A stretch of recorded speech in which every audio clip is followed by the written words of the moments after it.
play Munro live.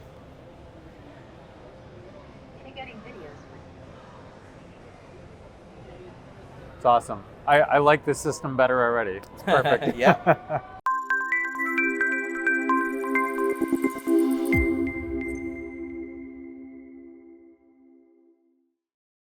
Hi, welcome back to Munro Live. Jordan here from CES 2026. I'm here again in the Bosch booth with Austin Piapilli, who's the Director of Product Management.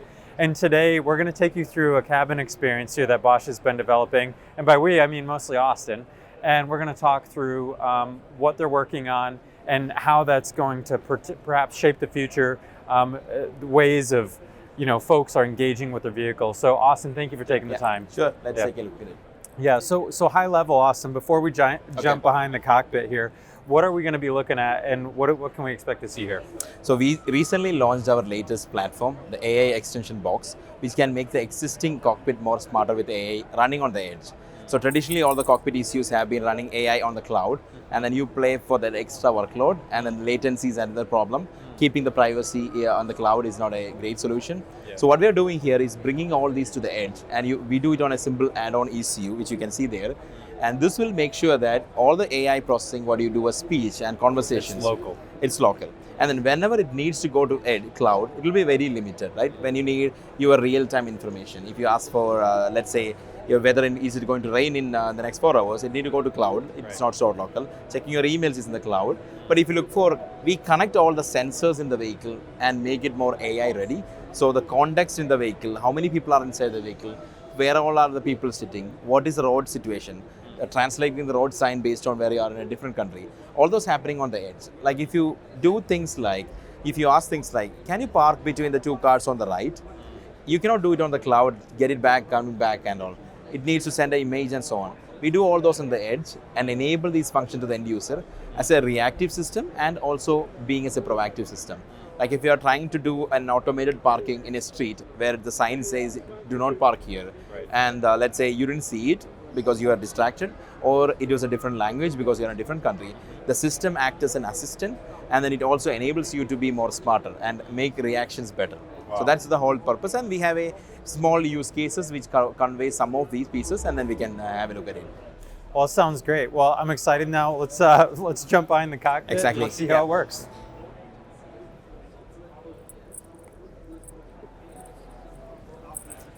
So a typical day when you drive to when you are starting your day, you come into the car, we have our phone as a key solution, which is where you start to, the phone understands, a phone gives as a key, and it can give the car understanding that this is the person coming into.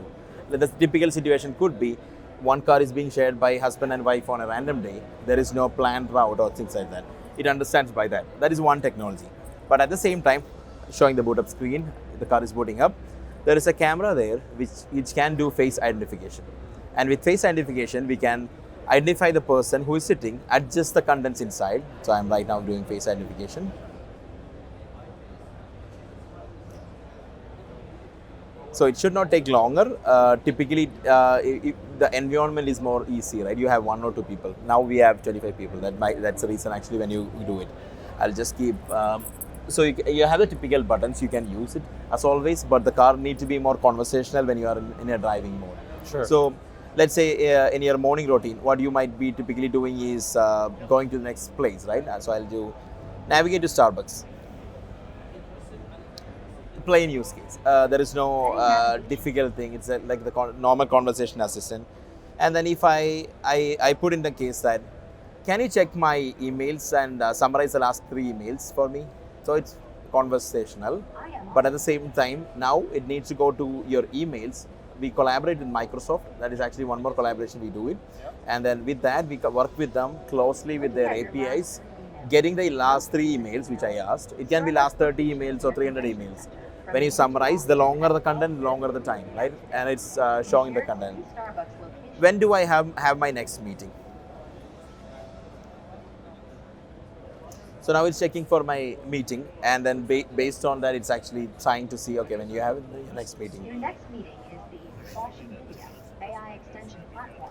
Okay, can you navigate to my next meeting location? So that's the use case, right? You are driving and you need to go to the next location.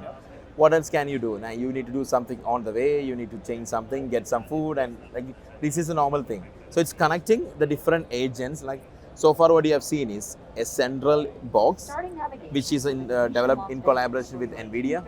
We have the NVIDIA SoC. We have two versions of this box. We have a fan-based ECU and a liquid-cooled ECU. We can use any of these based on what performance the OEM is looking at. And this is also an add-on solution which we clearly designed in mind to keep existing cockpit infotainment system as is. So the brain only is added. So the current system, whatever display you use, whatever contents you use, the applications you have can be there. And then the new generation, next generation, if you want to add an AI to it by an OEM, we enable that by this additional platform. So is the intent that you got, let's take Ford as an example. They've got Ford Sync, multiple generations of Ford Sync. Is the marketing intent that you would say with an OEM like Ford with the Sync system, this could overlay on top of it, and you'd be selling to Ford, or that you would be selling to a consumer who happens to have an F-150? So the consumer market is not what we are targeting. Yep. It's to be installed by OEM in a production car, Yep. not a sold car. So it should be part of when you are looking at model year 27. It's a like less than a year launch or 1 year launch, right? The existing cockpit system might be already developed, or it might need change to be AI ready. So we can tell, okay, Ford, we can give them the option to have this box in their car with a plain system change. We just need Ethernet connected between the devices and power. We don't need the whole EE architecture changes. We can keep it very simple and enable AI for the cockpit. How many OEMs have you started to deploy and test and work with, right? I mean, presumably you've got multiple OEMs vehicles where you're trying to plug and play and you're overlaying onto those architectures to make sure that it is conducive to those and it works with those. Like, what's the maturity level of that work? We just had our world premiere announcement 2 weeks ago about this box. It's a completely new concept. It was never existing in the industry. One big thing is AI was always talked about running on the cloud so far. So if you start from 2020 onwards, 2024, 2025, AI was always running on the cloud. Every solution what you see is all the cars, all the phones, AI is mostly on the cloud except for very minimal things. And you can do the basic phone detection or basic hey command, right? Hey Alexa, hey Siri is on the edge, and then basically the content is mostly going to the cloud. Now we are avoiding that and bringing that to the edge first time ever. So 2026 will be the year when we are going to bring this into real life. And then here are a few examples where we are trying to connect the different elements in the vehicle. So the bigger part we as a tier 1 play in, we are going to be an enabler for the end OEM to have the different features run with AI, repurposing the whole way the user is going to interact with the car. So the traditional way of touching buttons or going for hard-defined statement, it's going to completely change. And then with that mode is what we are going to do. I'll show a few more examples. Can you navigate to the nearest Starbucks? Checking. So now that is plain use case, right? Now I'm going completely out of there is no script. I'm going to go completely out. I'll show you. Starting navigation to the nearest. Can you fetch, search for a location where I can get some, let's say, donuts? So I was thinking while talking. So it was real time. And here we are printing it just because it's a noisy environment. So you need to know what is happening. So I'm just showing it here. But then it comes back with the Here are some response. great donut spots in Inbox Donuts is super close on Convention Center Drive with excellent 4.6. How about this? Can you tell Nisarg, can you send an email to Nisarg with the Pink Box Donuts address so that he can join me there at, let's say, 3 o'clock? So very conversational. I'm just telling, just send something to somebody, right? It's very conversational.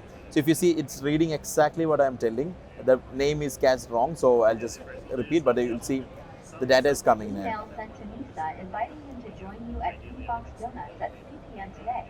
I included the app. Yeah, let me send an able to myself to show you more. Yeah, okay. So you can see here, the email came with the donut place. Oh, wow. So really, I mean, it sounds like two functions, principally speaking, right? There's a lot of AI agents that can be conversational, but one major differentiator is that it's going from cloud-based to locally based. So that's going to support latency. If I'm in the middle of the desert in New Mexico, I still have some of that function. But the other piece of it is this seamless connection, the partnership with Microsoft, et cetera, that's allowing you to correlate more navigational themes with maybe an action, which is, hey, I want you to push an email, I want you to send this, I want you to help me do something. Such as, if your wife were sitting here and she was sending a message. Yeah, right. yeah. Okay. So that's what I did. But then it's not just, so if you see some of these use cases can be handled by a phone, but then we are trying to bring much more than that. Like the smartphone piece was there, like when you bring in, the smartphone is detected, understand who the person is, adjust everything around. The cabin sensing camera can understand the scene inside the vehicle, how many people are in the vehicle. Like if I am in a situation where I'm in a meeting, but I have my family next to me, I can't, I have to be behaving different. Like the camera need to be facing me. Whereas if I am alone, the camera can adjust and do it differently. Same if I am asking for a restaurant or some suggestions, it can tell a situation like, oh, your child is sleeping. Do you want to go to a restaurant or a drive-through, right? Proactively recommending it. Or where is my remote? We have cameras looking at the TV, and it can do things like, I pressed the button at the wrong time. Okay, it didn't capture. So I can say something. What is in front of the car? So now I'm asking a question. So it's becoming a very reactive system, right? But the idea is not to be a reactive in this case. The car continuously is checking for things around the vehicle, understanding the context. So let's say there is a police vehicle coming far away. I'm in a meeting or I am talking to somebody. At that point, the system can proactively tell you, oh, there is an emergency vehicle in front of you, and then adjust things accordingly, like slow down things or so on. Similarly, like a simple use case, if our cabin sensing radar, which is another product we sell, detects a child sleeping in the second row, and I after some time I forget, right? When we are driving, and then it can adjust the suspension so that it will be more comfortable. So it's proactively doing things based on what is the context inside. So indeed, the plan is, or the system is designed such that it can actually start to control and access vehicle functions as well as just more infotainment-like functions, Correct. as both. Correct. Okay. So we bring a central orchestrator and then many AI agents connected to it. So that's the whole thing. And then many of the AI agents are running in the cloud, in the edge, and some will be running in the cloud. So some of the use cases which I was showing, if you see, whenever I ask something, it comes up with, let me show you this. What does that sign say? So there's an agent looking at a camera image, and then you can see the agent coming in. It translates the language sign. Sign says road 10. So assume that I'm in a different country. I can ask proactively this question, or the system can reactively do it. Like when you are driving to, can I park here? So now it again fetches here. It translates sign and reads it for me. But the reactive way or the proactive way would be the system, when I try to press automated parking, start parallel parking, the system will understand he is trying to park, context identified. It checks for surrounding, is it good? Now the parking signs say do not park. The system will tell, okay, you cannot park here because of this reason. Do you want me to find parking spot nearby? So that's kind of the conversation we'll have. And then there are many elements in the vehicle which is getting connected at that point. Like when you are trying to park, you can do things like, can you park between the two cars on the right? It's very conversational, right? You don't select on the screen, can speak to it, and then, oh, which car you are meaning? Oh, the red and white? Yeah, the red and white, or red and blue, right? So then the actual parking, the ADAS functions are not relied on this box. It's running separately on our safer ADAS ECU. But then this will be giving a trigger to tell user initiated parking. So we bring in our safety experience to make sure it's a real trigger from the user, similar to you touch on screen, right? And then the actual functions are running on an ECU which takes input from the different sensors, making sure there is no other obstructions on the way. So this simply helps host the context, the agents, the interpretation of the requests, where it then gets to, I'll say, a box of more criticality that says, yes, execute. Yeah. In a context where if I tell park between red and green car, right, it's very sensitive now. The ADAS ECU doesn't need to know red, green. They are looking at two cars. The AI need to understand where are the cars located, what do you see in between, and then handle accordingly. So that is also where the processing happens. Overall, what we are kind of putting it on the edge so that it's always available for the user. You don't have to wait for the cloud response time or delay. Reduce the cost for the cloud access because somebody have to pay for the cloud, either the OEM or the end user, and then also make it always available. The end result is your personal data always stays with you inside the car, and then you have these functions always available. This is more going to help when the OEM need to have some smarter systems which looks smarter on a higher trim. And on a different trim, you can still use cloud. We are not completely reusing the cloud. And even in this case, some of the agents running on the cloud need to be on the cloud because you need real-time questions, right? And then here I have a simulation for, you can see the simulation for a tire pressure monitoring. And I assume that, I am actually disabling. I can then enable it as a simulation here, but in a real situation, it might come up. And then I can ask things like, why am I seeing this warning? So assume that I don't know the warning name or what to do, right? So it's a different agent coming into play. It goes back to the user manual, fetches, oh, this is the context. Context is this warning. The diagnostic trouble code say this is the warning. Check in the AI manual, user manual, get back the information. Navigate to the nearest mechanical shop, kind of a next one. But at the same time, it can give proactive recommendation. Do you want to schedule an appointment, right? And then go to cloud to schedule an appointment. So it brings all the domains together with our expertise from what we work as a tier 1. And then we bring in the different experience, and then the AI agents are connected to the different ECUs in the vehicle, but making all the smarter things. It can be the parking ECU, driving ECU, driver monitoring, phone as a key, but much beyond. I was talking about suspension. Even braking is a preference. Every person have their own way of driving, right? Some might be accelerating faster and then braking down faster. Some might be doing differently.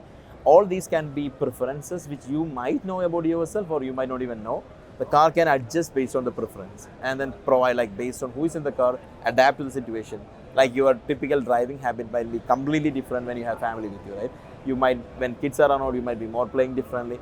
The music might be different. All these can be custom without you knowing. It can be like act as an assistant to help you and give proactive and reactive recommendations. Yeah. What's exciting about Bosch being involved in this is with Bosch's sort of broad sweeping other domains and expertise with actually producing ABS modules and ECUs, etc. You've got that in-house ability to go and communicate with those modules and understand what all the failure modes and the use cases and sort of the decision matrices that exist within all of those control functions in the vehicle. And so, it's very exciting to see what you're doing. Clearly, a lot of thoughts going into it. Really looking forward to seeing how you're able to deploy this with OEMs and what the future holds here. Yeah. At this CES, since we launched it 2 weeks ago, released the announcement, we have a lot of OEM traction. We are closely working with them, and then this 2026 will be the time when we start really having something going on. That's awesome. Well, Austin, thank you for your time. Thank you for the overview. It's been great. I really appreciate it. Nice to see you. Thank you. Cheers.